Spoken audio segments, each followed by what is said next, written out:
Welcome to Gray Areas for October 1st, 2024, episode 642. I'm just making sure the stream is live. I hear myself. It's very disconcerting, but you got to work through it. You got to play through the pain. And we are here. I had to fix my camera kid behind you, Dave. on the fly. We immediately get photobombed the second we There's start. 2 kids in the room. My goodness. Where's the third kid? Gracious. Oh, boy. Where's the third kid? There's only And now- one kid. I don't even see two There kids. was 2 kids. There's One, There's two. 2. Boom. Count the kids, You know, Sean. Dave, Third one is are respectful. we listening to the Tosh show? And anytime he says his kids' names, he like edits over, and it's like Tom. Anyways, I was talking to Bill, and and we should do that for your kids so their names don't get on live TV. Are they okay? You know how many times in the 642 episodes of this show we've said their name? A lot. Yeah. 642. Okay, that's what I thought.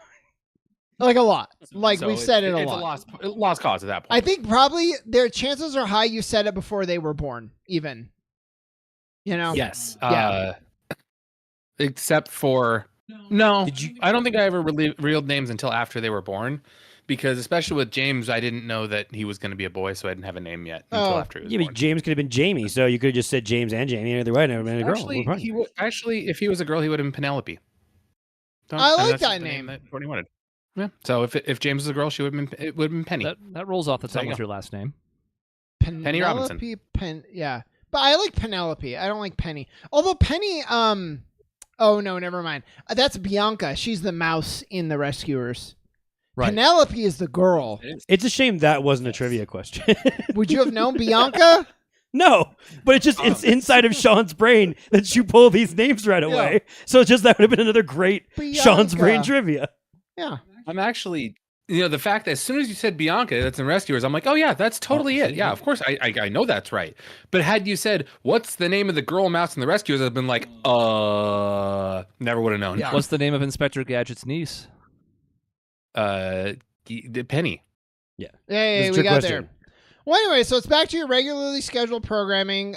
Chris doesn't have to visibly hate his life for an hour, and we can get back to the Well, if it's regular scheduled Hard-hitting- programming, you haven't yelled at Dave for 15 minutes, so I feel like we're not regularly scheduled. You're eating your smoothie thing again. that is regular. So that's regularly scheduled. The point is, we're back. No more nostalgia. We'll get to it next year, but it's time to catch up on some. I don't know. What do we have planned? Well, we can't do too much nostalgia, otherwise, like we lose ourselves in it, right? You Right. have to restrict it to a certain amount. So this is perfect. Now we can focus on the future. We talked about some potential upcoming episodes last week, and instead we're just going to get to a lot of recent stuff that we want to talk about. There's been plenty of stuff in the news and pop culture, a couple things that might be worth like reviewing or just making note of. So let's just dive into whatever sounds great first. Cool. I mean, I've been doing a lot of talking. I have a topic, but I feel like you're driving the whole show here, Oh my Sean, God. buddy. You sent a long text in the thread. You're driving the whole Sorry. show. So I had Let's a go. pitch, but it only came up today, like this afternoon, and I wanted to. you know if what we you had should time. do. You should no sell me again for the. I can do that. I'll do that all the time. That'll be fun. Let me just pull it up. I love saved I love that you use a wrestling term for that, by the way. no sell. No sell. It's like a regular It's a thing. wrestling term. It's like if I do improv I mean, and I'm like, "What do you guys think Lit- about the it's li- beach?" It's literally a wrestling And term. you're Kind like, of a "I hate wrestling it." thing. You're Just like, like kayfabe has sort of become Sean, there outside of are so wrestling. many wrestling terms that people use in regular day, like everyday life, that people don't realize originate. well, from okay, but wrestling. chicken or egg? Like, is that is Wrestling. a no sell? Did it originate in wrestling or is it just used in wrestling? I have a hunch it probably originated in wrestling. So when I was being no sold, you thought we're wrestling term. Yeah, I hate you, and I'm going to ruin your moment as much as I possibly can by no selling your moves. Okay. Okay. Good. But like you can't say like a feint, for example. It is a wrestling term for sure. They use that in wrestling, but that didn't originate from wrestling. the one I will give is like heel. I know like somebody turning heel, Yes. whether it originated or not. That's very associated with wrestling. Yes. Yes. No sell. Heel turn. I'm pretty sure It's just wrestling. you guys. I'm pretty sure. Okay, wrestling. so the first article I saw, it was slap fighting. I realized there was something else I wanted to say Yeah, about you last mean week, but Dana it's fine. White's slap I'm fights gonna- thing, right? I'm just gonna move on from last week. Yeah, so it's funny because slap fighting is this new like sport, quote unquote. If you don't know, listener, what slap fighting is, I don't know how you've missed it, but it's literally two people stand across from each other, measure their hand, open palm. I guess that's important for whatever the fuck that's worth. Yeah, well, and you'll- then just slap the shit out of See, each other. I question if it's new or not because when I was in high school, my friends and I did this, and we ruptured one of my friend's eardrums. So I don't know. It's been around for like 15 years, like, from an amateur status. Right. Yeah. But now they're professionals. I you were guess. an amateur. We were amateurs. Yeah. Yes. I mean, I didn't partake. You helped usher in the sport, Cody. I didn't play it because it was fucking stupid when we were 15. Yeah.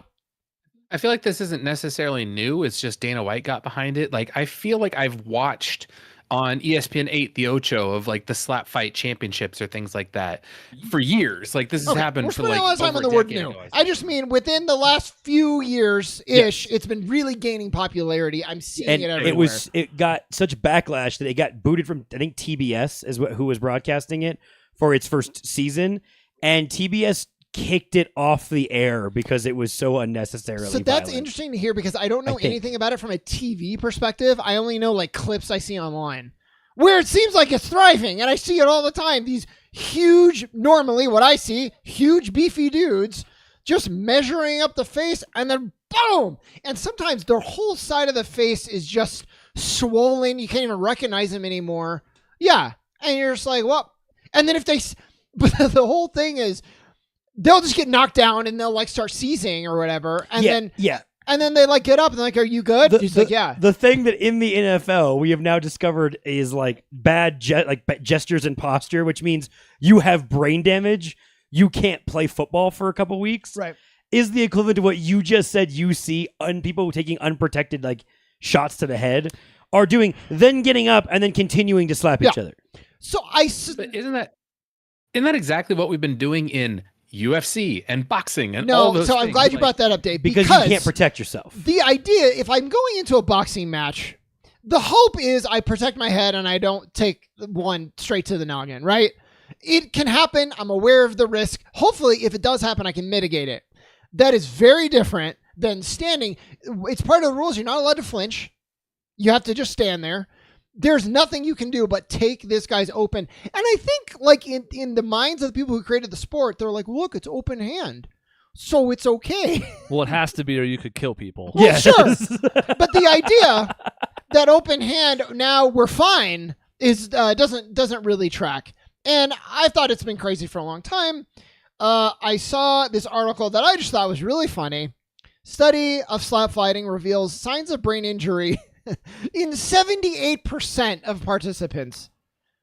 Yeah. That's right. And on one hand, you're like, duh. But on the other hand, I wouldn't have thought 80% of the participants, 8 in 10, are getting brain damage. I would love to know the annual salary of these guys to get permanent brain damage. And Not because, like, again, TBS kicked this off the air due to low ratings and because it's violent as fuck. So it's on some random streaming service thing.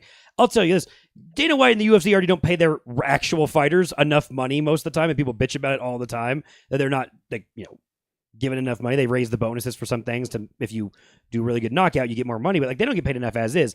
Let alone these guys who I looked them up because as I was watching UFC a couple weeks ago, there was an ad for Power Slap, and the super heavyweight champion's nickname or name he goes by is the Crazy Hawaiian. Cool. And that's great. The other guy is the Bell, and one's named Wolverine. They just have these weird, bizarre names. Like, who the fuck are these people? What the fuck were you doing in life before Power Slap existed to then decide to do this? So, like, nicknames, that's not any different than wrestling. But, like, the Crazy Hawaiian, I feel like that's... the Crazy one, D-A. That's the first thing, like, you could think. Like, The Rock. Yes. They weren't like, just name him, like, the Crazy Hawaiian. They were like, no, Yes. we're going to do something, like, interesting. He's Samoan. Well, that's why you wouldn't want to name Crazy Hawaiian either, then, would they?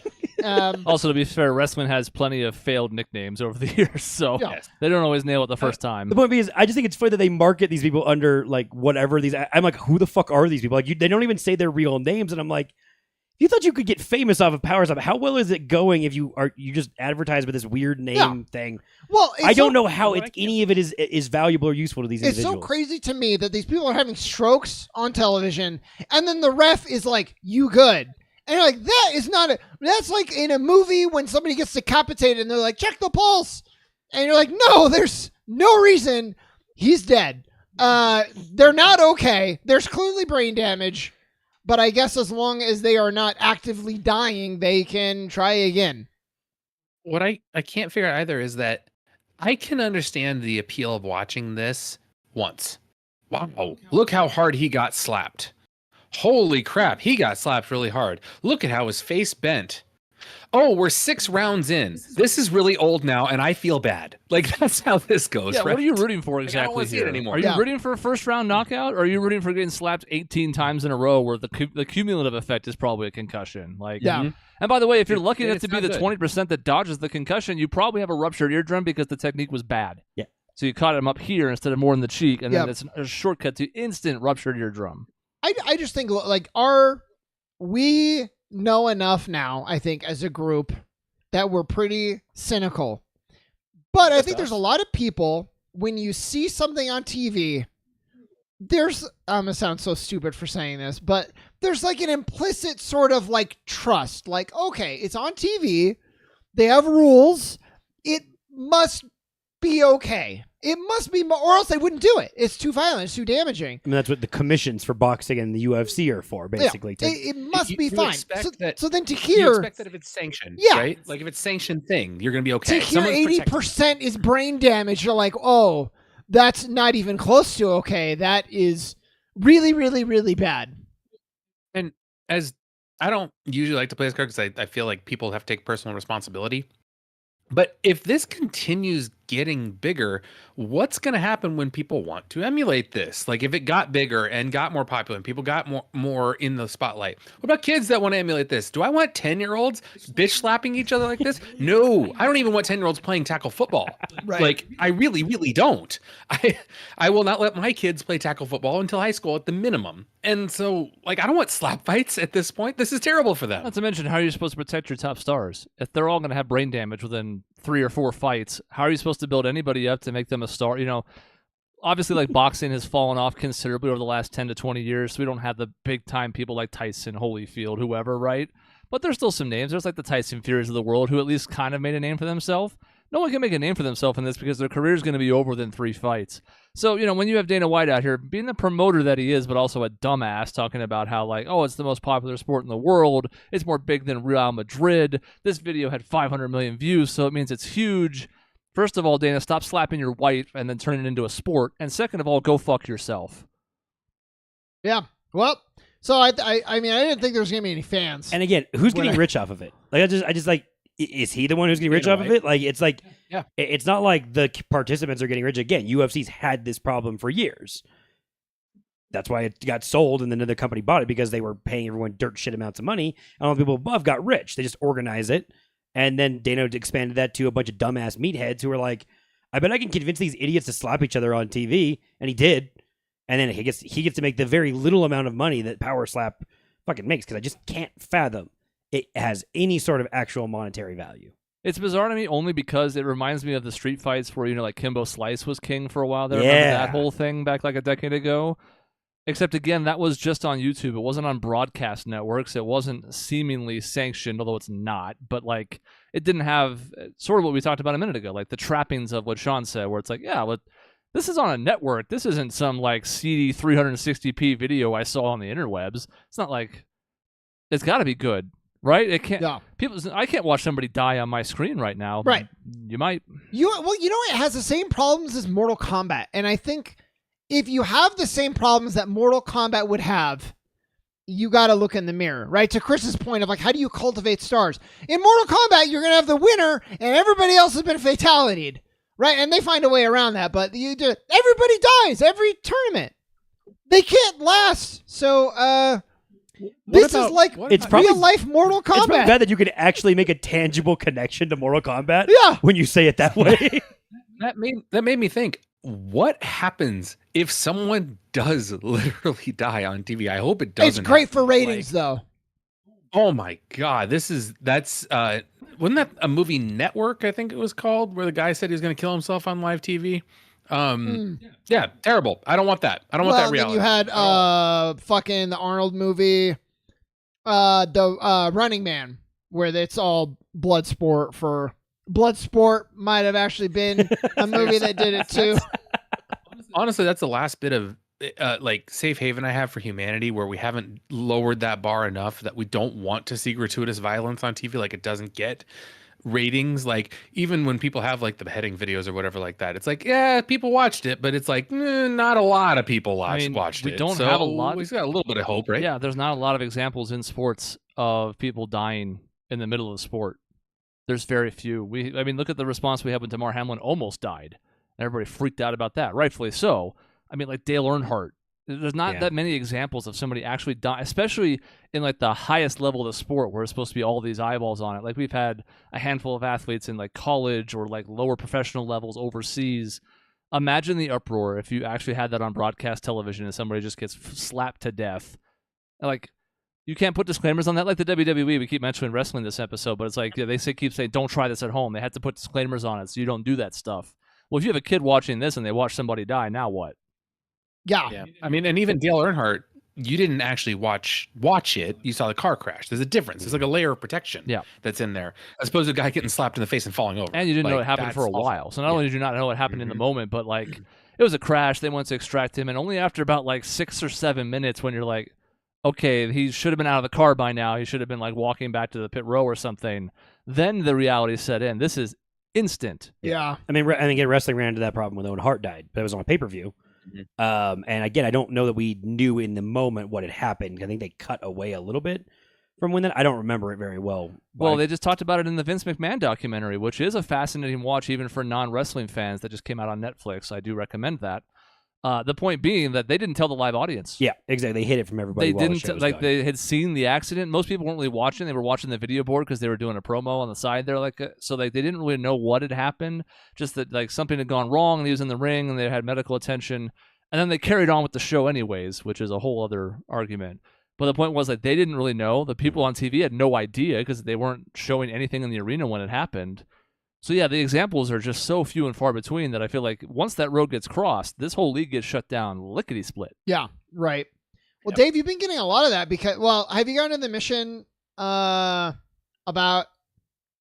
I don't want to say anything. You'll know when you get there. Have you gone to a mission that in any way reflects what we're talking about right now in Cyberpunk 2077? Where you're doing like the gym fighting type of deal? Okay, you'll get there later. You'll get there. Spoilers. I think it's kind of near the end. I got distracted by Link Between Worlds on the 3DS. Oh, that's fine. So I'm almost done. Let's just say it involves a crucifixion. Oh, cool. It's an interesting quest, but it's also... What happened to I won't say anything? And then you're like, yeah, it involves this. It won't be obvious what that is at the start. Yeah. He'll get there eventually, and when he sees a crucifixion, he'll be like, this is what Sean was talking about. This is what Sean was talking about. So, time to pivot to all of our favorite topic on this show, gender. We love talking about gender. What a diverse panel we have to talk about gender. Yes. Thank God for that. Very qualified. I've decided to throw my hat in for I follow Zachary Levi's path and declare support of Trump and J.K. Rowling, actually. Anyways, so I saw this article that was interesting to me. You do like her. She is in the Hall of Fame for you, to be fair. That you did is not fair. And he hasn't taken her out. Also, Zachary Levi, I feel like I used to like him a lot, and then he was like bitching about his movie, and now is like alt-right. So it's been a precipitous fall the last 5 years for him. It's crazy. Yeah. Wow. Anyways, so gender. So there was this study that they did that basically, I don't know if this will be surprising or whatever. Men and women are going like extremely separate ways, and they probably have been for a while. And it has, according to this research, never been more pronounced. So we're gonna kind of go through it. Women, it's in politics. Women are left, men are right in more numbers than ever before, in more of a divide than ever before. I wonder why. You see, I can't think of a single reason why, Cody. You see it in religion. For the first time ever recorded in the U.S., young men are more religious than young women. I wonder why. Point taken, but I did not know that until now, young women were always more religious than young men. I didn't know that. I didn't know that, so that's interesting. That's generally a lot of protection that has come of young women historically. Yeah, that's a good point. You see it in education. 2.4 million more women on U.S. college campuses than men. And those degrees are often resulting in higher wage jobs for women in big cities. Okay, so that's interesting. So I don't want to hear about women. No, I'm just kidding. It's valid still. I hate this news. I'm sick of the pay gap, man. You see it in the labor market. Wages and labor force participation have increased since the 1980s for college-educated men and women and for working-class women. But they've stagnated for working-class men. When are men gonna have their day in the sun, Cody? It's just not fair. It's interesting that they had Maybe that. that was the whole point. Why is the cutoff 1980 for there? Because I bet if you went back to 1970, 1960, 1950, 1940, 30, 2010, they'd probably find that the gap has been shrinking for a long time. Yeah. Like women are allowed to go to college, for example, and then they can start earning better jobs because of it. And that's a movement in like the 40s still. Mm-hmm. What is being watched? No. Sorry, I skipped one. The visions for the future. Men are more likely than women to want marriage and kids. I thought that was surprising to me. The percentage of 18. Well, if the women are going to make so much more money, then I want to get married, so then she can make more money. Yeah. The percentage of 18 to 34-year-old women wanting kids has fallen to 45% versus 57% for men. So this is funny thing about that. Yeah. Funny thing about that is mentioning kids. Yeah, you're right.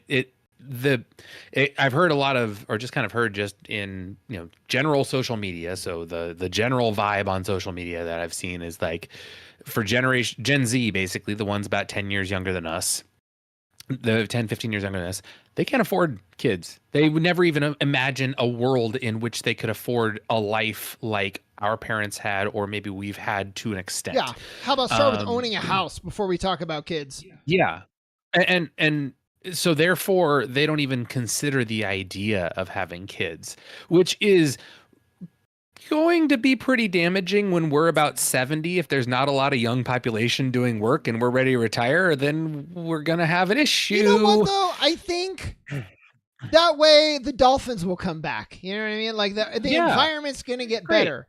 But we can't. Great. And so the dolphins won't take care of us when we're old. I don't think. You're right. But you're right. There will be no one to work the jobs and we'll be dead because no one will get food. But less population, you can make an argument for. The Dolphins can't even take care of themselves. Tua Tagovailoa has one more head injury from death. That's true. That's true. To Jason's point real quick, he's talking about men struggling and looking for support out there. It's a weird time to be a man. I'm not saying it's more difficult or anything, but like there is a undercurrent of, I don't even want to call it toxic masculinity. I think it's something different. I think it's just some people are so entrenched in the traditional views of a man that now it's like, well, now you can't cry. You can't be depressed. You can't be struggling to provide for a family. You can't. Those are things you can't do, even though we know plenty of people are doing that and need an outlet to help them get through it. But we're still clinging to some of these old ideas in a way that makes it really tough for them now because, well, if you do any of those things, you're not a man, even though the definition of what a man is has also never been more different than it ever has before now. And some studies that I've heard, and I don't remember, I wish I remember the exact numbers. So Sean, I should have prepped for this a little better, but like a vast majority of people meet online nowadays, correct? Like many, many, many more people than historically ever meet online, like as the primary method of meeting a romantic partner. And certain things I've seen said like the top like 10 or 15% of males on dating sites get 80% of the traffic or something like that. So therefore a lot of males are being left in the dust, I guess is what you can kind of say, and not meeting a lot of partners. And so therefore they're kind of being like, all right, well, screw it. I'm not even going to worry about meeting a woman anymore because I can't. And so therefore that makes that split. Or or the flip side where a lot of women are like, oh, guys dating seven different girls at once. Why would I ever want to date a guy anymore if he's just going to date a bunch of girls at once? It's tough. Well, so I'm glad you brought up social media. So one of the things they cited here is algorithms. When they talk to participants who are in the study, they men and women cited that men are constantly fed social media content that's negative toward women and vice versa. So if they are sensing any sort of difficulty and then they're getting echo chamber or whatever feedback that's just affirming their hatred of the other gender, that's only going to make it worse. And then they're going to feel like, oh, see, I'm justified. For example, they cited videos breaking down bad dates from the perspective of men or women, and just virally going on that trend. And then it's especially interesting when, if you see a video where it's a bad proposal or somebody's going nuts on their boyfriend in a parking lot or vice versa, then you see it's fake. So we're just being fed stuff that's not true, but is making an impression still, and that is affecting things. And that's crazy. That's great. What a time to be alive. Gen Zers are 15 points more likely, 15 percentage points, Cody, than other generations to say social media has negatively impacted their outlook on men, and 10 points more likely for women. Well, Andrew Tate's on social media, so there's a strike. Yeah, right. So it's interesting. I just hate women, and I wish there was a platform that I could go on and talk to other men who also hated women. Go to Fox News. Yeah, no, I know. That's called 4chan. It's called 4chan. Oh, yeah, you can Fox News. yeah, yeah. It's been around for a long time. Yeah. Yeah. Incels, 4chan, all of that. You mentioned the social media thing. The algorithm thing, I think, is such a heavy component of that, because if, like you mentioned, if you want to find validation of your thoughts, you can find it. It's there somewhere. Someone thinks the same as you and has a Reddit page or a part of Twitter or whatever it is that you can go find people that think the same as you, and then you can go sit in your echo chamber and feel good about yourself. As a society, there's a pipe dream, but I wish we sought out other opinions for pleasant discourse. Like, it would help us move so much, but they won't. So, Dave, it's a two-pronged problem, because the echo chamber, absolutely, you're totally right. That is one facet for sure, that we seek out that self-validation, and we don't want to hear the other perspective. But then the other part is the algorithm, where the show Evil, it's so good, y'all should watch it.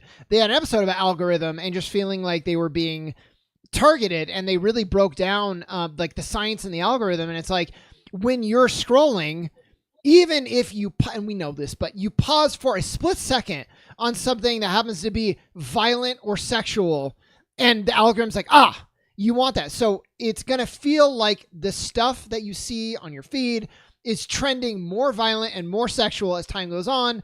And because violence and sex sells, and we're sort of pre-wired to be compelled to watch it, but then it just take notice. Yeah, but then it just keeps feeding this algorithm, and so you're not getting, oh, look at this heroic story. You're getting like, hey, look at slap fighting, or how much women or men suck, and it's a cycle. Dave, I'm curious, since you have kids, at what point are you going to let them have a Facebook or an Instagram account or a TikTok? Or I think the answer should be never. I mean, if I had my druthers, yeah, never. Like, I would prefer to keep them off as long as possible. Caitlin's almost 11, does not have one. I have no desire or anything to allow her to have Instagram. I think is probably the first one that she's going to go to. But I have no desire to even start. Like, even at 13, when you're allowed to sign up, I don't want her to have one. I don't know how long I'm going to be able to keep it, because her friends are going to have it, and then it's going to be like, how much of the battle can you fight? But I'm really honestly starting to have the conversations, and I've been having the conversations with her over a long period of time, of what you see online isn't necessarily real, and just try to build up the fact of like, hey, stuff that you see online doesn't represent real life, and it's going to be a slow trudge to get that through, to make sure she understands that, because you're fighting quite a machine through the entire way. So it's going to be real tough. I don't know the answer to that, but I know I'm going to hold out as long as I can. I mean, I've had that conversation with Raya a bunch of times of like, we'll eventually have kids. I'm like, look, I mean, I haven't even had kids yet, so I'm like, at least 15 years away from running into the same problem. But I have no fucking idea where our society or our social media platforms are going to be at that point. But I thought about it, I'm like, I mean, I barely have an interest anymore. I've pulled back how much I look at them, use them. I really do it for sports news and a couple other things, and that's really it. I don't fucking barely go on my Instagram account, other than my friends message me stuff here and there, and I mostly get the direct messages of that. And like, I have no interest in having my kid on there under any circumstance. And that's already now, let alone when it's probably going to get more worse and more toxic, and whoever the fuck knows what happens after that. I just know that given my line of work, and probably given Sean's line of work, we've seen the other side of this a little bit, how targeted marketing can be and what that looks like for the people trying to get information out there. Not all of it's even bad. There are certainly less insipid versions of this where it's like, oh, this person's been looking for more information about pacemakers recently. Maybe they need some medical, so you can get information to people in a good way. It's not all bad. Some of the advertising and marketing components are good. But having seen this in motion and just seeing exactly how you can be geofenced and targeted as certain demographics, not just even the basic stuff like age or gender or whatever, but some pretty specific stuff, I'm not going to go all Big Brother on you, but at the very least, I think people need to be a little bit more concerned about what's being fed to them. I really do. Because it's not just like, oh, you were looking at that item on Amazon and here's an ad for it 15 minutes later on top of this other website you go to. It's also, you like these topics, and now you're going to go a whole lot more of them, because you can use the examples like Sean did, or for me, if I watch one cat video, there goes my Twitter feed for the next fucking week. Yep. Because now it's going to be every cat video that all the viral ones just keep reposting and cycling through. Well, imagine if those cat videos instead are something like conspiracy theories or super violent or super gratuitous sexual content. Well, best of luck then. And not to mention the integration of other apps and messaging, text message apps, Alexa in your house, as much as maybe it does, maybe it doesn't. But like, how many times has someone said, wow, I was just talking about this, never sent a text message about it, and boom, it shows up as an advertisement. Like, I mean, we know Gmail reads your emails. We know that, and they will absolutely advertise to you based on that. I am quite sure things like text message, Apple's Instagram, DMs, stuff like that, all of that is monitored. So you can't even be like, oh, I'm not looking at my feed, I'm just messaging. It's like, no, it's still getting out there. You're still getting marketed to one way or the other. It's all data. Yeah. Mm-hmm. Yeah. So, I mean, again, like, it doesn't even have to be all bad. I've gotten a lot of, I've actually appreciated all the receipts people are pulling on P. Diddy and all the people around Justin Bieber. That's been very educational. Jenna McCarthy and James, what's his face, who sucks. Corden. Corden, thank you. What the fuck did James Corden do? He was touching Bieber's face and like, you smell so good when he's like 10. This is the amount of people creepy with Justin Bieber when he was growing up is amazing. And 15 years ago, we speculated that, the general public speculated that he was gay. Because he didn't like some of the people being weird around him. And everyone was like, Justin Bieber, whatever, you're a celebrity. And now we're looking back, we're like, oh boy. There's like a clip where he's like, I feel violated. And everyone's like, the crowd is just laughing their ass off. And it just puts it in a different light when you look at it again in 2024. So that's an example of I appreciate the ability for social media to do that. And I think that that's good. And the Me Too is kind of an extension of that, the ability to put all these people on blast. But yeah, obviously I think it's more bad than good, unfortunately. So this all started with gender. I think the funny thing is the whole goal of women's rights movements, in the 50s, 60s, 70s, when they started, was equality and the ability to make choice. And I sure hope we can figure that out, where it's like, hey, if women are making more money because they're educating themselves, great. I hope nobody, and it happens on all corners of social media, but I hope people aren't shamed. Like, if there's a stay-at-home dad because the wife makes more money, great. If there's a stay-at-home mom because they're in a situation where the mom can take care of the kids, great. Like, I don't want anyone to be shamed for a family decision that's best for their family. Like, stay-at-home moms, oh, you're not working, you're not advancing, you're reliant.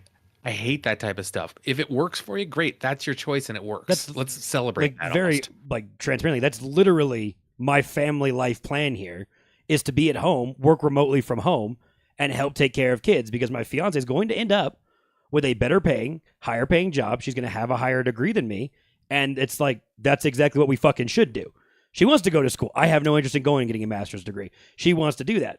There's no problem with doing those type of things and being a stay-at-home dad and working remotely while you're doing that. And it's a weird vibe that we have to question masculinity or manliness, or you're not providing. I'm like, I don't give a fuck where the money comes from as long as there's money. You're right. Why do I give a shit? You're right. And I kind of want to take it a step further. I think at this point, women just find a way just to take men out of the picture, sort of. It's fine. Just fucking kill us.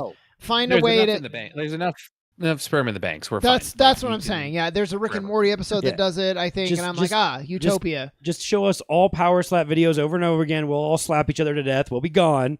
I don't believe there's a women's division of power slap. Why? Because they're fucking smarter. Yeah. And they chose not to do that stupid fucking sport. So maybe that's just a way to get rid of us. Yeah, that could do it. Anyways, so a little bit more on the gender thing. That the extension of that was let me find my article again. Where women outnumber men and vice versa. So if you're in the dating pool and you want to know where to go, let's see. There are 103. So I'm not going to get into all the numbers. I'll just say, this probably won't surprise you. There are more women in New York, Philadelphia, Atlanta, and Baltimore. That's where you really want to go. You got to go to the East if you want to date women. And then there are more men in San Jose, Austin, San Diego, and Seattle. So the West. So the conservative mostly. men are in the West Coast, Yeah, all influencing each other. all The influencing very either to liberal take West over Coast. that, even though California's like super liberal, which the thing he said that the men are more conservative and then the women are on. The, Yeah, that's true. That's confusing. But then Austin. Lots of tech. I mean, that's. I mean, Austin's actually pretty. Yeah, I think it is I was like, right? yeah, I was like, one of my I've best been friends there. lives there. It's pretty liberal. it's quite different than the rest of Texas. Well, Yes. actually, aren't all these places pretty much pretty liberal? You got all of California, they then are. you have New York, Philadelphia, Atlanta, and If it's a highly populated city, It's probably liberal. Mhm. So Yeah. that's just how that it's works. a shame that like you didn't talk to us about what gender is more prevalent, like Topeka, Kansas, or some shit like that. I don't know. yeah, I know. I only have these top ones. That's a bummer. You didn't do enough research. well, we all know land doesn't vote. Yeah. So, well, anyways. We tried, Sean. No, let's go. So, yeah. So if Cody, if Riot does decide I'm sick of this guy, Okay. which is fine, I have to move back to California. We both support it. You should. Well, no, you probably want to go to New York to find the new love, Oh, that's right. or, But you or won't- Philadelphia, or Atlanta, or Baltimore. Baltimore, especially. Yeah, cool. You know what? Everything I know about Baltimore, I learned It's from great. The Wire. It's So I seems don't really know. solid and safe. No crime. I don't know. Every industry there told me that it's corruption in every single level of it. So I don't know if I want to do that. Yeah, And New York's smelly. I don't want to do that. I've heard that. Oh, New York. I love New York. I'd move to New York. If Well, I New were York City single. and New York are quite different things. See, Yes, Dave that's fair. loves New York all the City. ladies in New York. Dave's already on. Dave's discovered the secret Got it. and didn't share it I'm with Barney us. Stinson So at this those point. three kids I'm are just Barney only Stinson. those three kids. There could be other kids in New York cities or New York itself. What did kids come? What happened? Never mind. I don't- What was the other city? It was Philadelphia and what? Atlanta and Baltimore. I'm not going to Atlanta. Well, I'm screwed. Thanks, Sean. You can go to Philadelphia. I didn't like it when I was there. No, I've never been to Philadelphia. Anyways, that's all the articles I have. Just a few. Does anyone else have like an article they want to talk about? Because if not, I'm going to launch at my next topic. Maisie screaming that I have another article, but I certainly don't think I do. I'm going to wait for her to scream. Again. Why don't you just But put her I- on the show again? Or put her in the chat. Maisie, why don't you chat talk- what I'm missing? You said gambling was your other thing. Something about gambling. He did refer to gambling. I can't hear it. Type it in the chat. He did say something about gambling in our chat text message. thing. Gambling. No, I mean, we've kind of talked about it. Just the funny thing with one of the last. All the fears we had about sports gambling have sort of like come true. And I just think that that's interesting. I don't want to be like, I Yeah, told you so to Dave, because I think he kind of shared a lot of the same concerns. He basically said he didn't want to watch. Oh, that's. He said he didn't want to watch like sports anymore because the pregame shows were fucking annoying. So he was with you. He agreed with you. I think Yeah, he was. no. Yeah. I think the difference is when we talked about sports gambling years ago, and like I think I even had a hot take that's like, hey, this is actually going to help the integrity of sports. I don't think there's any question of the integrity of sports. The problem is sports coverage. The integrity of sports coverage is what the problem is. And I did not expect the leagues to embrace partnerships with the gambling sites as the way they have. I expected to be like, hey, I get it. No, I understand, Chris. The finger thing needs the money. I get it. But I didn't expect that level of engagement. I expected maybe advertising during games, but not okay, here's the NBA on TNT brought to you by DraftKings. The Suns are favored by, minus 125 this game. I didn't expect that, to be fair. I expected advertising. I expected talk about it on talk shows. I just didn't expect it during Well, games. and we don't need to go like super deep dive. It's just the thing that prompted this again, along with all these trends that we were talking about, is just Zach Lowe, who is one of the last great sports analysts who really does what his name says and analyzes the sport. An actual analyst. Yeah. Someone who actually, looks at the sport and says, this is what happened. He got laid off by ESPN. So the joke we made was like, yeah, man, I love that 30-second snippet when we talked about gambling during his ads. All this basketball fluff, though, before and after, it's just too much basketball talk. And you're like, no, that's ESPN. Welcome to the future state of ESPN. Which is bizarre because they have kept their football people who do the same thing. Like the ESPN's primary football analyst people who go really deep dive into shit, crunch numbers, they're also there. So again, I know it's Who, though?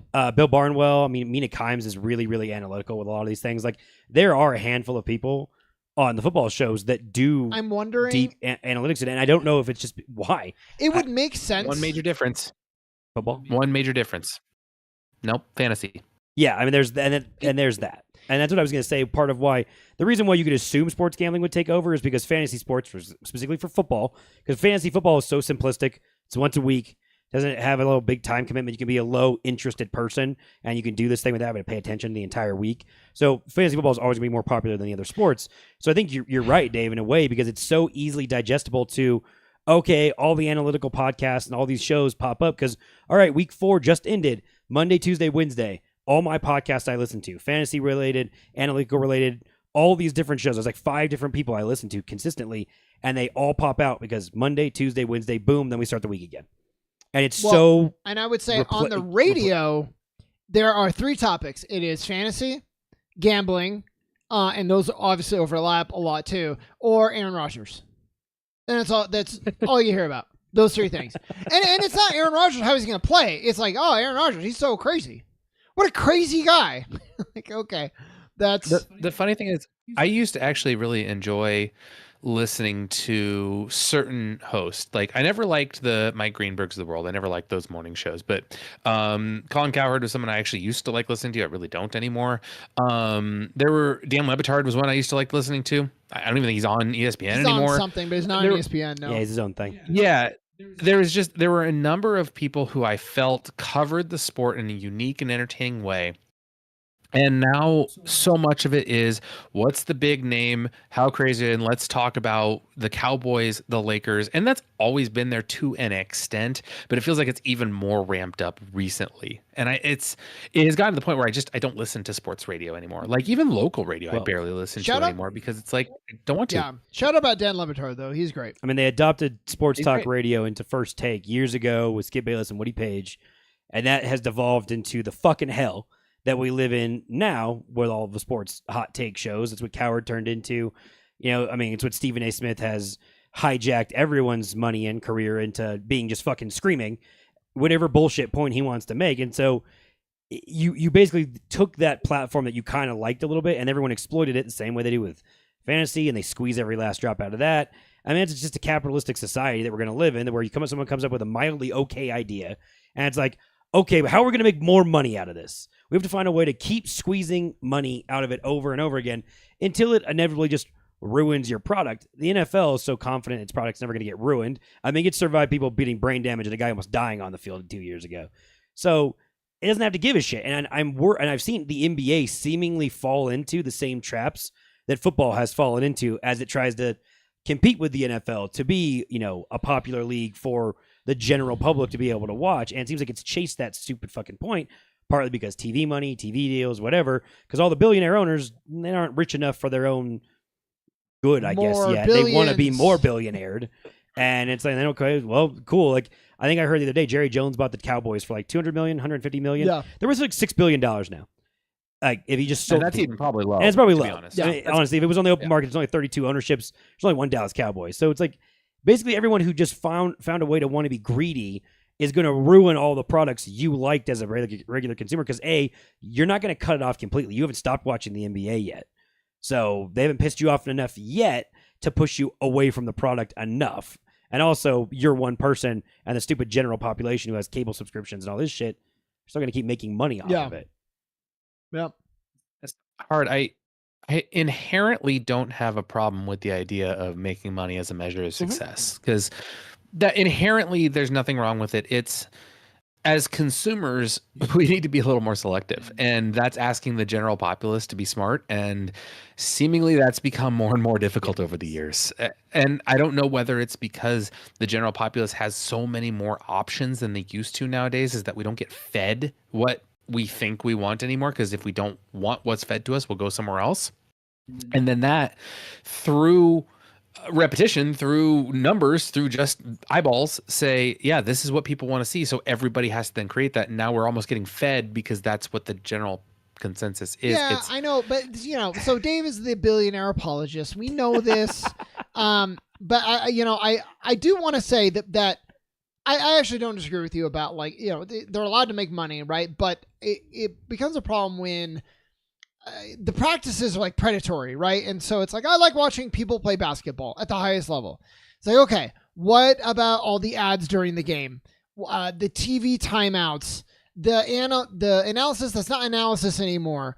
What about us putting ads on the jerseys? What about and it's like they just like nickel and dime every little thing. That like, is it still the athletes? Because playing? It's not success if you have a steady revenue generation for 3 straight years. You That's not success. You always have to increase. So if you stop increasing, you're failing. Flatline, like margins is not good enough because expenses are going up at the same time. So you don't want to take a hit to your overall revenue. So you have to find a new revenue generation source. So then you find a way to put ads on jerseys because, oh shit, the salary cap went up, or oh shit, my arena rent went up, or all my salaries of all my concession workers went up. Well, I better make sure I find that extra $50,000 or $100,000. So you're going to keep making concessions over and over again to find a way to keep revenue up, and because you can't be idle, basically. And sports isn't here, but I will say, those investors, Peter, I know, like the movie theaters, they are starting to see some pushback finally. Yeah, exactly. So it's good. Whereas, you're going to raise the price of popcorn, you're going to give me 30 minutes of ads for the movie. I'm just going to stop going, and I think that's good. I mean, Dave's brought this up about trying to go to Suns game with his kids. How much? I mean, granted, the Suns got better. I get it. Their prices are going to be increased. That's fine. Like their product is producing more. They are paying more for salaries. I don't mind if a team says, rather than spending $100 million for our salary cap, we're going to spend $250 million. Okay, I actually don't really mind if you're going to put a product that's going to win 60 games out there versus 20. Fuck yeah, I should pay more money. That's totally fine and reasonable. It just unfortunately has gotten to the point where even the shitty teams are squeezing the money. I mean, the Oakland A's is like, we could do a whole fucking show about the sports business industry and what the fuck has happened there. Yeah. So I won't even get into it, but it's insane how even the lowest level people who are owning teams, simply because it actually with revenue sharing, it's a paycheck for them to hold the thing and get revenue sharing in small markets. And then yet they still find a way to drive revenue up and up and up because they want to squeeze money out too, when they're not even actually putting together a good product. To me, the most revelatory thing about Olympic basketball wasn't the FIBA rule changes, even though that was a big part of it. It wasn't the beautiful game, even though there's a lot of little things that were improved. We talked about the defensive changes and whatnot. It was the broadcast. It was, this game is going to take a tight 140. And yes, the quarters are shorter, but the lion's share of the time saved was because we didn't have a pregame show with 4 2-minute segments about fucking nothing surrounded by 5 ad breaks. We didn't have 18 TV timeouts. We didn't have in-between free throws with an advertisement for fucking Carl's Jr. or DraftKings to fit that one in there. None of that shit was there. It was just the basketball. And I'm not saying that we should go back to that. That's unrealistic. And there's too much money in the NBA and other major sports leagues to do that. But we need to fix the overcorrection. It is leaked into too many aspects of every moment of the fucking broadcast. The funny thing is, squeezing a commercial into the second free throw or the first free throw, I actually don't mind that much, because it's like, okay, if you're gonna have to squeeze that in somewhere, that is a relatively low impact part where they squeeze it off to the side, because our TVs are all so big nowadays, you can squeeze it over to the side and just see it happen. Or like if the NFL really wanted to put an advertisement during the extra point, all right, they make 90% of them, 95% of them anyway. Like, oh well, that's not a big deal. It's when it's the broadcast taking away from the sport when they start talking about stuff like gambling during the game. Like if announcers are starting to talk about that's even the patches on the jerseys for advertising. Annoying, not pure, sure. But does it take away from the game itself? Not really. It's just part of it. Soccer's done it forever. So it's when you start messing with what feels like the integrity of the game by talking about lines, betting, and stuff like that during the game, that is what hurts it the most, I think. It's funny you point that out, because I think back to watching hockey, which is the least popular of the 4 professional sports, and probably getting caught by the MLS at this point. And I think about watching those games, and granted I'm on like a regional broadcast through ESPN Plus watching Kings games, and I think about how, because it's not overwhelmingly broadly popular to the general audience who's desperate to get them in, and I'm watching regional games, not national games for the most part, I don't think back to how many advertising gambling things I've seen. I watch my fucking regional broadcast of the Kings. It is, here's hockey. Here's a 20-minute period. We're going to have 1 or 2 2-minute commercial breaks. And otherwise, your fucking period is going to go 20 minutes straight, because hockey doesn't really stop. And I think that everything you just said made my brain just light up of holy shit, this is why I've gotten back into hockey a bit, because I sit there for 2 hours and I watch my fucking hockey game. Yeah. And It is what it is, and it's honestly it's not even 2 hours sometimes. It's an hour of play, 20-minute 3 periods, about 15 minutes, each intermission or so. There's only 2 intermissions, so that's another half hour. It's an hour and a half. I want to say maybe 6 minutes of commercials each period, so that's another 18. So I'm looking at like just sub under 2 hours, like Chris just said for the Olympic game. And fuck, that might be why I've realized that hockey is really enjoyable because I'm just getting the product because I'm not being advertised to as a national. Well, by the way, real quick before Sean goes, you know what really killed me? You can point to 25 different things in a national broadcast. The end of first quarter, 2-minute break, back for 15 seconds of a highlight from the first quarter, 2-minute break fucking kills me every time. Yeah. I'm like, you greedy, selfish motherfuckers. Yep. Well, and I wish it's affecting the game itself, and I wish I knew enough about hockey. I would seem brilliant right now if I could think of an example, but I don't. But like basketball, every year, what they can do with the gather step, it's just getting like more and more egregious, and the rules that favor the offense, and you're like, sometimes it doesn't even fucking resemble basketball anymore, and it's crazy, and I don't like it because it's not the sport. So I don't know if hockey has gone through this as well. Of like, we got to up the scoring. It's too slow. Yeah, I'm not enough of like a detailed hockey analytics type person. I just watch it because it's fun. And I understand the basics of this shit. I understand it works. I mostly watch it, and then they shrunk some goalies' pads to keep scoring up a little bit. They tweaked some icing rules here and there. I, as a viewer, I don't know. I don't see a whole lot of difference from when I get. I'm sure hockey purists would say you're fucking stupid. They've ruined X, Y, and Z because of everything they've done. And I watch it, and I'm like, well, they're fucking moving. There's shit happening. People could get bored like soccer because scoring doesn't happen very super often.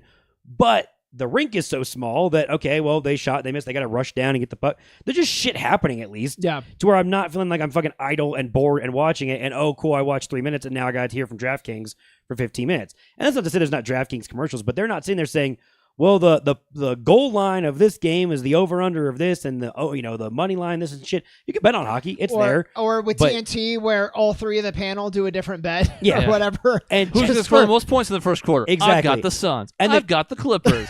Great. And the goofiest point is hockey has like 3 stats. So you can't prop bet stats very much.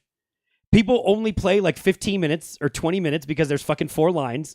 So the stars of hockey are not on the ice for the entire fucking game or 3/4 of it. So you can't just heavily bet on them like you would the NFL. Well, the running back's going to play the whole fucking game. So I should put X number or whatever basketball player is going to play.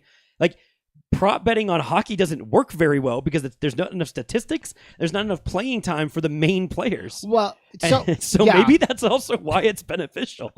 So I got to go back just really quick. When I brought up the gather step, Dave did an exasperated sigh. So I just want to see you cannot. If you disagreed, if... I'm laughing at you because you are just every year that we continue doing this show, you are just morphing slowly into an old man. That's just what it is. Well, dude, though, like the traveling fucking anymore. Yeah, back in my day, they couldn't travel like they did today. They have a move now, Dave, where they take on the second step, they just stop moving and they just pause. I know. It's horrible. You know that's what they said about the Euro step originally. You know that, right? Yeah, but the Euro step is generally, when it's done right, it's 2 steps. I understand what you're saying, but I was fine with the Euro step. This is more than 2 steps now. And so it's like there's a certain thing. They stopped on step 2. The dunk shot isn't a true representation of the white man's skill in the game. Yeah. You just reach up and put the ball in the basket. Where's the skill involved in that? Well, and the James Harden step back is the other thing that just... Even the players make fun of him because he's a fucking travel, and they all know it too. But anyways, yeah, I mean, I can be an old man, that's all right. But they're destroying the sport. I just laugh that you are becoming. They are destroying the sport, and it's not as good as it used to be. Exactly. So, exactly. I have some recommendations for Dave. Dude, you know what I realized though? As much as Dave, we get into fights about recommendations all the time, right? You don't do what I recommend, and I don't do what you recommend. Cody never does any. Cody hasn't taken a recommendation from me, and Chris hasn't taken a recommendation from me either. I don't have to fucking listen to you. What's the last recommendation you gave me? I love Metal Gear. I always play all the Metal Gear Solids. Witcher 3 is a huge one. I'll play that eventually, but there's probably yeah. But so I'm just saying, I give Dave so much shit for not taking my recommendations. He does a pretty good job, actually. I'm stuck in my ways. You're not going to change me. All right, I'm not trying to. Normally, I would try and defend Dave here, but I haven't started Zelda Echoes of Wisdom yet. I have not started the Ace Attorney Miles Edgeworth games yet. Like, I haven't had time to play anything. I have Witcher 3 downloaded. I bought it. Like, I intend to play it, but I'm also not playing any current releases that I need to if we're going to do our Game of the Year list. So, like, it's a bad time right now. That's fair. I was just saying. I'm playing Link Between Worlds, so, you know. Yeah, Dave. That was our recommendation. Dave's taking both recommendations. Dave's doing very good. Chris and Cody got it. I feel like I've recommended, and this is TV. I'm never gonna do anything. It's not just video games though. It's like TV too. What you need to do is recommend he not watch something, and then he'll do it out of spite. Yeah, I feel like you have watched something I recommended, or you didn't watch it. Cody. Well, I'm gonna think about yours more. Did you recommend Fallout to him? I watched Fallout myself. He had already watched it, so yeah. So that's. I'll just watch the things I want to watch that I saw on TV that told me to watch them. But Dave, you know what? You and I, Dave, look at me. We do a great job with taking other people's recommendations. So we're winning there. We're doing great. Yes. The fuck's up with you two? Why are you agreeing right now? I don't understand. Yeah, well, because he takes recommendations and I take recommendations, so we have camaraderie against the two non-recommend taking or. I'm just indifferent. I don't actively not take your recommendations. I just indifferent to them. Yeah. Dave, in the interest of breaking up this alliance, how do you feel about him saying that he takes your recommendations after ignoring your recommendation for 7.5 years? But he knows I did it. Everything was forgiven as soon as he did it. That's the problem. See, it was Sean's long con. Sean wanted to do that one thing after being withholding for so many fucking years. He fucking gave in, and Dave's like, "Oh my god, thank you, Sean. You listened to me." And now Sean gets like 7 years worth of leeway again. And to be fair, I'm 2.5 seasons in, so it's not like, okay, Dave, I watched a couple episodes. I'm doing it. Sean's treating recommendations like currency, and when he actually listens to it, he's gonna cash it in and use it. My credit is very good right now. So here's the problem: is that one. I was really hoping we just maintain this secret on the show, and now we've broken it out that Sean has actually taken my recommendation to watch The Orville. That's one. He actually watched 2.5 seasons. He said he actually really likes it. Yeah, so. When I'm done with it, we're gonna do a review. We'll get there. We are. Okay. And two, I think what actually happens and why he gets leeway is Sean gaslights me in personal one-on-one text and is so fucking nice to me that I'm like, oh, I really have a friend here. No, but that's the real Sean. This is all the fake Sean. The real. You know what? But I take so you're playing a character on this show. So Cody, but look at this. Okay, Cody, Alex Jones. That's good to know. Cody recommended Succession. That's at least one, and I loved it. Chris, I could go down the list of stuff Chris has recommended to me, and I've enjoyed most of it, all of it, but just about all of it. Well, you didn't love Balatro as much as I did, but no, but I liked it. Super into Poker Rogue. I enjoyed it a lot. Yeah. See, Sean, convinced you have some form of like a time turner or something that you have enough time in the fucking day to like wind this back and then like play these games or watch these shows. I don't know how you fucking do it. Do you realistically? Do you watch TV on your phone app while you brush your teeth? No, you sick fuck. Well, that's I don't. part of your problem. I mean, to be fair, most of my hours and time, especially in the fall during football season, are wasted on so many podcasts and all the analytics stuff I just talked about. And I'm not in the basketball season. I'm a little bit worse, but like I only care about the Suns. You care about like the league, sort of. I care about the league quite a bit. Yes, I don't. Overall. I care about the Suns, and also podcasts are a little different, at least for me, and I think for most people. Like I don't have to watch them. Sometimes I actually like watching them if they have a good video set up. But it's usually background for me while I'm working. Exactly. Where I can't do that with a TV show or something that I really want to engage with because I can't give it my attention then. I've got about 5 or 6 hours of time during the day to do things that aren't related to work or chores or something. And a lot of that ends up being wasted on repeating stuff because I'm too tired or exhausted to actually take in new media of any form. So then I waste my time or I watch Raya do it or whatever. But when I do chores, I like to watch something too. Yes, I can't do that. I just turn a podcast on. Like Chris said, busy work in general, it's just podcast after podcast. At one point in my life, I tried playing a game and watching something. That doesn't work because one of them gets shortchanged. Yeah, I can't do that. You can't do both. But with like chores, I can do it. Like it's okay. To your point, you asked like if I'm wasting all my time playing NCA, and the answer was yes. Well, but that's okay. You're really liking it. I mute the TV and I listen to a podcast while I'm playing that. Yeah, because I don't have to care about the video game's commentary of me kicking somebody's ass. I played Persona 5 twice, so that's 230 hours of your life. That's one game. That's true. You know. So, anyways, this is all just to say, we have an alliance now. We're the recommendee alliance, and I have some recommendations. I see, Dave. I just play stuff, and I'm like, I think Dave would like this. So Astrobot was good for you and your kids, right? But like you specifically, is it going to be your favorite game ever? Probably not. No, but that's different. That's only Hannibal. And now I'm actually because I didn't like Hannibal that much, but now I do. So I've also watched Sean try to pretend to engage with human beings on vacation while he's just face down into his Switch, and it works at every moment. So. It works. No, it does. No, it doesn't. Yes, it does. It doesn't.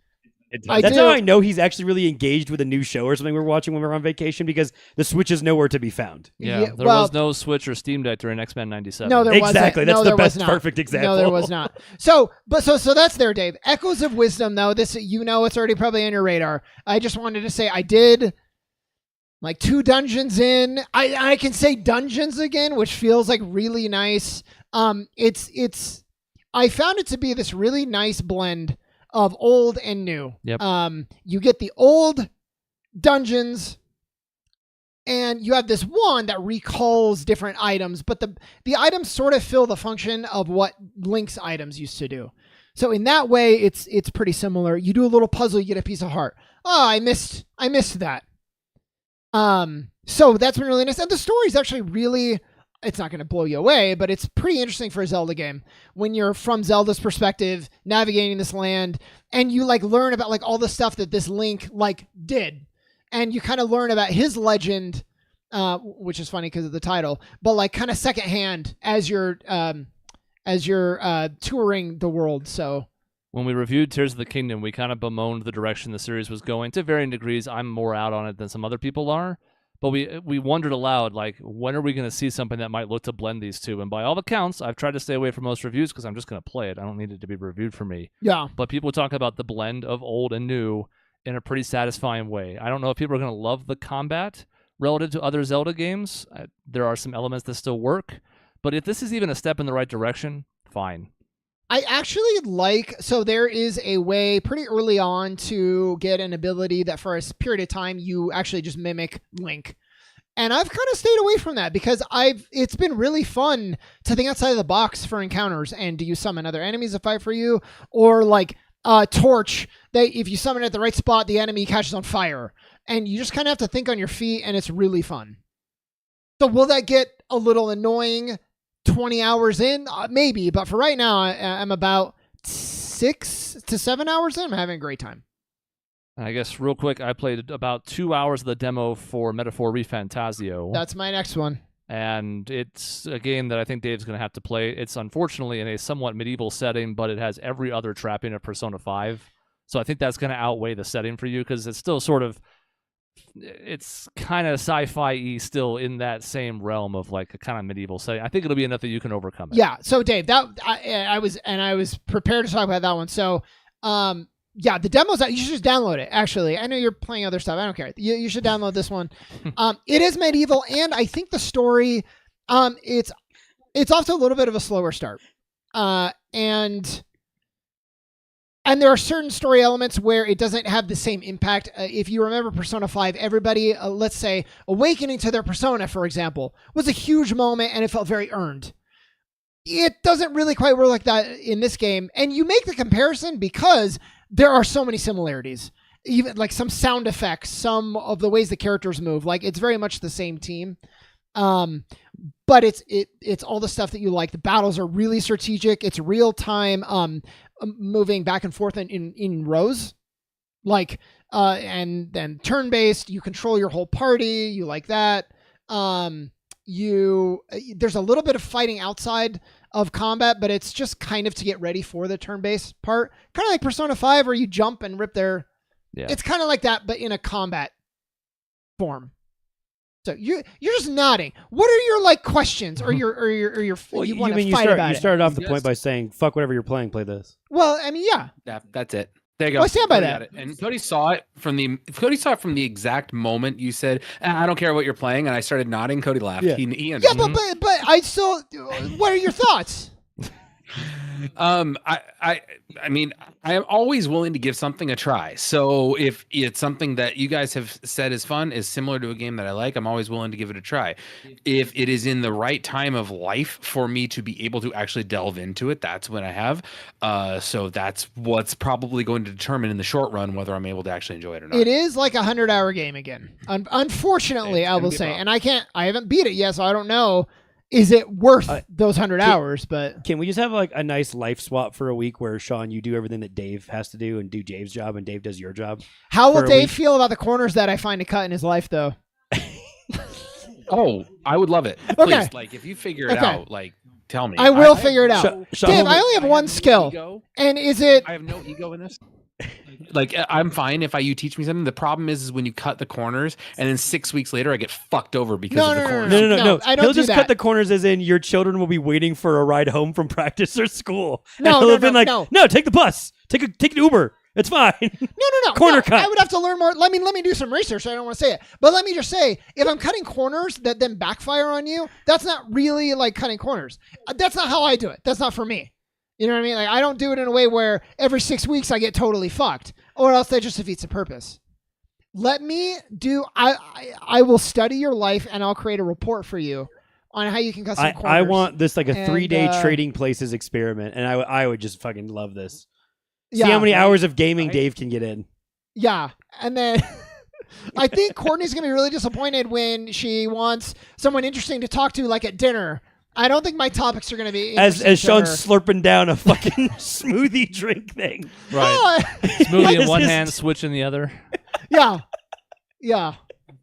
So again, the thing about not getting fucked over 6 weeks later, that's the type of stuff that I'm talking about here. No. Like, There'll be a new appreciation for you because she'll have gotten rid of Sean. Yeah, that's true. Mm. That's true. See, it works from multiple angles. Let me do that. Let me do it, and I'm going to assess you. I'm going to do an assessment, and I'll tell you what corners to cut. I wish we could do this without Dave 100% getting fired from his job. Like, just undoubtedly, his career is over if within 2 days of doing this, as Sean is in so Dave's true. office And I playing mean- fucking Switch. I was say, to be fair, I don't know that I'm going to make it very long in Dave's job either, Yeah. and vice No, versa. that's fine. But No, still. I'm not going to play I think that was Switch. a backwards way of giving Dave appreciation. I'm not going to play Switch at his job until I learn how to navigate that. And then I will, but it'll be fine when I do it.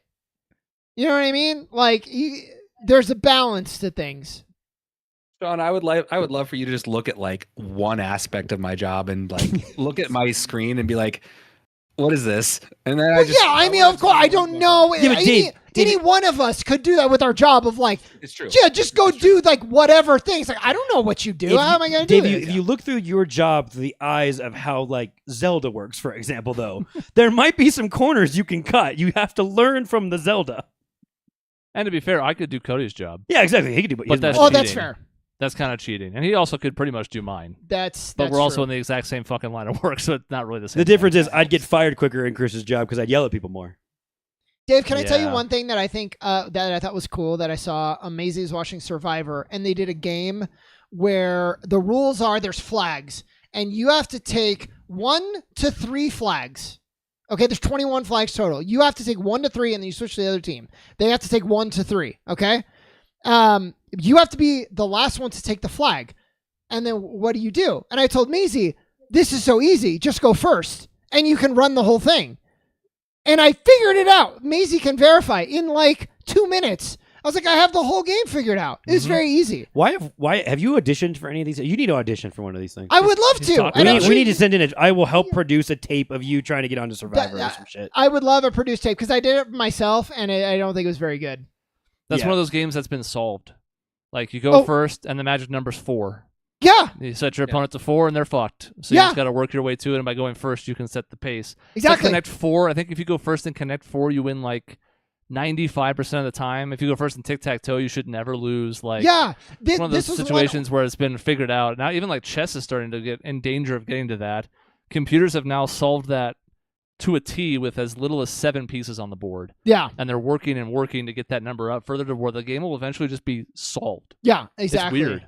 Well, it was just interesting because it was like, oh, the magic number is it was 17. You want to leave with 17 because then no matter what they do, You just counter it. you counter it. And there's like, wait, if you back that up to like 13 and then you back that up again, it was just like increments of like 4. And you're like, oh, that's the whole game. It just depended on who got. But the people didn't know that. They were like, oh no, what do you think? 2, 3, and they just willy nilly. Yep.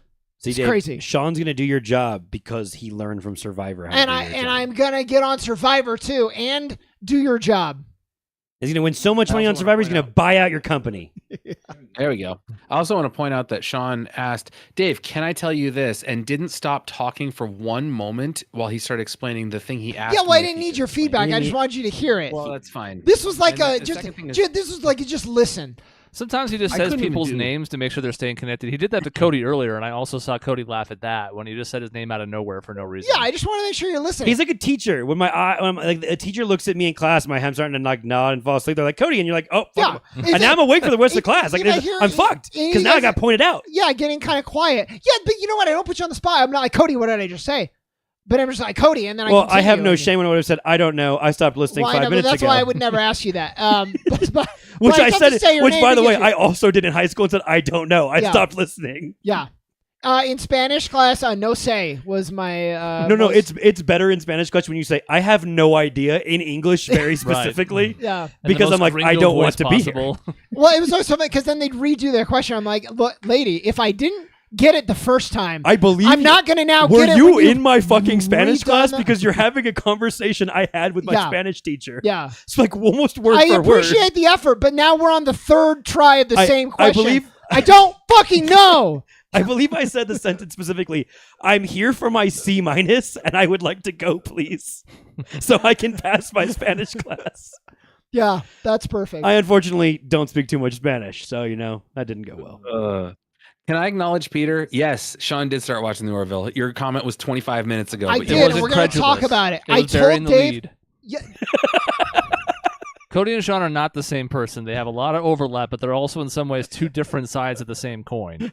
I'm the fat side. He's on the in shape side. Dave got me a little bit buzzed. So Dave does great old fashions. He got me a little bit tipsy, and I was like, I'm just feeling good. I'm feeling happy. I love this guy, and I'm going to tell him that I've secretly been watching the Orville for 2 seasons. And they talked about it for 40 minutes, We did, We sure did. which Yeah. was cool. and I think part of the Dave, correct me if I'm wrong. A small reason why we were talking about it is I think you wanted to verify that I actually actively watched it. Because if we had a conversation and I could tell you nothing about the characters or anything that happened, you would have been like, oh, so you maybe it was on the screen, but you didn't really watch You it. played your Switch while it was on. Yeah. Yeah. I did not try to lead into in-depth questions. Rather, tell me like something you liked Yeah. about it, and then you showed your knowledge. And I on did. it. You asked I their, did. I You told asked them a your lot. fucking kids how their day went and made them explain it Well, explicitly. but it was also the journalism approach. Ask open-ended questions. Yeah. Make Yep. them talk. All right, yeah, Mr. Griss, please watch. I have said it forever on this show. It's stunningly I like good. the idea, Sean. You It is. should grade things that you like on TV based on how early the Switch got picked up. Okay. How many All minutes right. into the show Scale. did you reach out? I'll have your wife count it. So since you're not going to be reliable enough Oh, to that's have paid good. attention, I'm going to have her find out good. when you watch a new show when the Switch gets picked. Because I've noticed during the challenge, you don't play Switch during the challenge. I know because I care about the challenge. Zero I Switch, wanna which stop means watching. it's a 5-star show. No Switch minutes. Again, like nowadays it's rare. I've either seen it before. If it's a movie I've seen before, I'll do the Switch. That's fine. Or it's certain shows I will do the Switch. That's Maisie fine. and Peter are watching Hannibal. As I said, the beginning of Hannibal is not very good, but then now it's good. And Peter will tell you, I don't play Switch anymore. I'm just imagining Maisie with like her hands on her knees, leaned over, watching Sean as he watches a show. She has a stopwatch in her hands, Yeah. just waiting. She's like staring directly at him to see if he twitches towards his Switch, kind of like the refs in the Key and Peele Switch with McCringleberry. We and did, football we did like players. a dog shot collar looking for on the you, triple pump. and then put the geo fence around it, and put the Switch outside the fence. But then I twitch because I am a little tempted, but then I resist.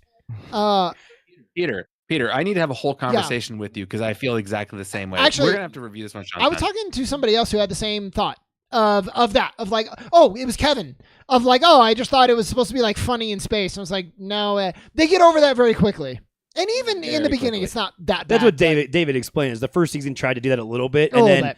they decided, oh wait, we can do this in a version, not really a parody anymore. It's just another version of this genre, and it actually is better than half the genre, most of the genre, as David said. We'll get to this in our review. We'll go through it, but we are over time. It's just because we had so much. We were exploding with content. Yes. And I was exploding with the opportunity to make fun of you in the back end of the show. So Yeah, it was funny because I was going to tell you, Cody, to take the next 5 minutes off while I was talking to Dave about Refantasio. Terrible name. And Echoes of Wisdom. But, we found a way to get you engaged. Yeah. It's because I said your name during the thing.